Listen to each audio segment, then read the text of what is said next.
Coachability isn't something that you can tell a college coach that you have. You have to show that. You have to demonstrate that. When coaches, again, are out scouting kids, they're not just watching the athletic ability. They're not just watching how talented you are. But again, if you strike out when you come back and that coach is trying to give you advice, are you open to listening to it, or are you going to pout and throw your bat in the dugout?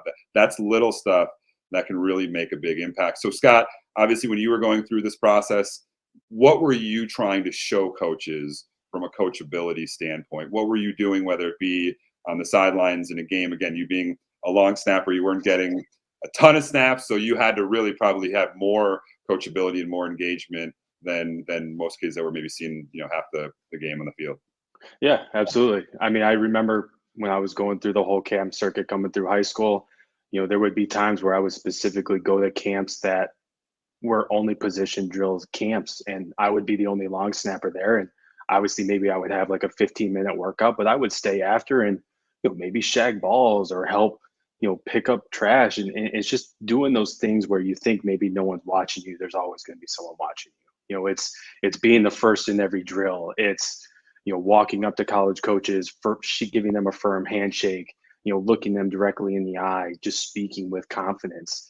Because it's a lot of respect. That college coach is obviously there taking their time, maybe watching you. You got to kind of be able to give that time back to them too. So it's just when you think you're doing enough, there's always someone doing more than you. So it's just kind of having that balance and that understanding of just doing the little things, because the little things sometimes add. Enough little things make a big thing. It could be a scholarship.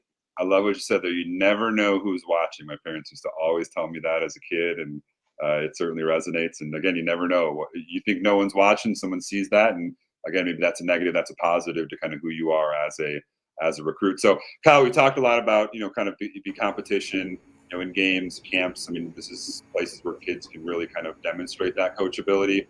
But in the recruiting process, it comes a long way too within conversations, whether you're on a visit to a school. What are other places that maybe most people wouldn't think of?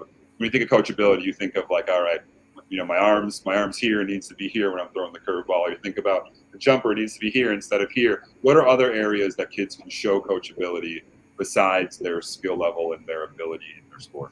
I mean, when it comes to just the recruiting in general, the actual process of trying to get recruited, do you know who you're talking to? Are you emailing a coach and you're sending them an email that's specifically to them, or are you sending a generic email that is blasted out to 1,000 different schools that has the exact same template and doesn't stand out from one way or another? Showing that engagement of, hey, coach, I saw that this is how your guys' season went last year. How's the off season going?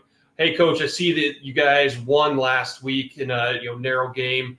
Tell me about your guys' plan to get better this week, or what do you think helped you guys get past that last team? Little stuff like that is huge and will go a long way in showing that coach that you're directly speaking to them. You're not sending this out generically to everyone. You're actually trying to talk with them. Same thing going on a visit. It is difficult for 16, 17, 18-year-old kids. If they're anything like me, they just weren't very outgoing, and maybe they didn't know what to say or what to ask. But going on a visit and talking with the coaches there, showing that you're engaged in the school, asking about the school, asking about the coach, asking about the team, asking about the academics, asking questions just in general, listening to them, and having a good conversation is huge in those types of facilities. A coach doesn't want to bring in a player who they're going to dread being around for the next 4 years. So the more enjoyable you are, the better recruit you're going to be. The more a college coach is going to want you to be there because you're someone they want to be around for the next 4 years. Again, translates huge into the rest of your life, into the workforce and everything you're going to do past that. So just having that engagement, having that wherewithal to be more than just a good athlete, but someone who's enjoyable to be around past that as well. Hey everyone, thanks for watching. Click the logo to subscribe to our channel and check out all the other videos on our page for all things recruiting.